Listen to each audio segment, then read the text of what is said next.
Hi. So I'm on the ferry and I thought I've had quite a good day today. So I thought, why not do a little live video and fill you in on it all. So I'm just back from a course in Glasgow where I realise now when I'm sitting reflecting on it that I actually faced one of my fears again. So for me, driving in the city centre was always something that I avoided and something that I told myself that I couldn't do. And the person that I was with tonight had the same fear. So I found myself offering to do the driving. And I thought, well, isn't that funny that fear that before I would have said, no way am I doing it, I'll just need to get the subway in or something. It made me then realise that fear that I had maybe couple of years ago that was stopping me from driving in the centre of Glasgow has now become something that I've got comfortable with. And it made me reflect a little bit on last week.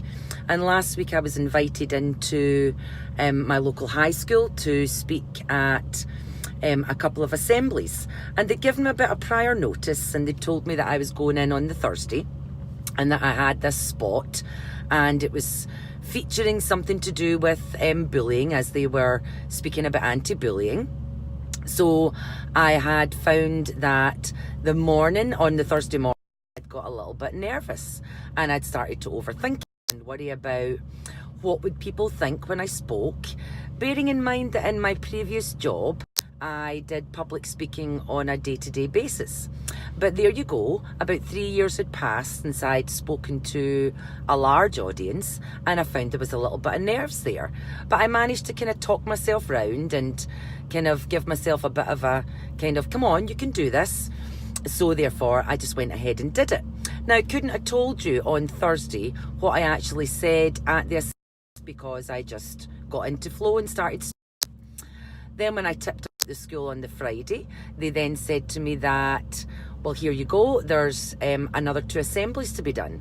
And what I noticed in that moment was I couldn't create the same amount of nerves and fear because I didn't have enough prior notice to be able to indulge it. I was told that I was getting up to speak again, so I got up and I got on with it. Therefore, I have a much better recollection about what I said. I felt I was much more present on the second day, all because I didn't have prior notice. And it's making me think about the people that I deal with client-wise on a day-to-day basis, and when we talk about the fears that we have. So recently there was somebody who had a fear of going on the ferry, something that I do several times a week and I don't even think about it. I deal with people that have maybe got a phobia of flying or a phobia of being in a lift or some kind of confined space, any kind of phobia you can think of. And it starts with that fear that we've got. But what if we were to be able to get it into check? And what I find with anxiety, when people suffer from anxiety, the more notice that they have about something that's coming up, the more chance they have to get up inside their head and create this big story and movie and live from that kind of scary part. And if they don't get a lot of notice, then they don't get a chance to get up into their head and do it. So what is it that you are scared of? What fear-based things hold you back in life? And I wonder if you were to start challenging them and doing them, if you would maybe find that you would have a different outcome. So my challenge for you for this week is to do one thing that you're a little bit scared of. It doesn't need to be something that's big. It can be something that is pretty small that you can start off with.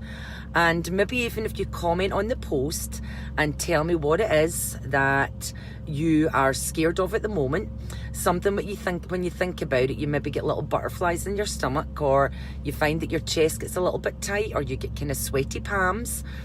I want you to think about how you could maybe face that this week. So again, make it something small and start sending the message to yourself that fear is actually your friend. If I wasn't scared to get up and speak in front of an audience, then that would maybe mean that it didn't matter to me what the outcome of it was. If I maybe wasn't a little bit scared of driving in the centre of Glasgow, then maybe I wouldn't pay as much attention to what it was that I was doing. So sometimes fear can be a good thing in your life.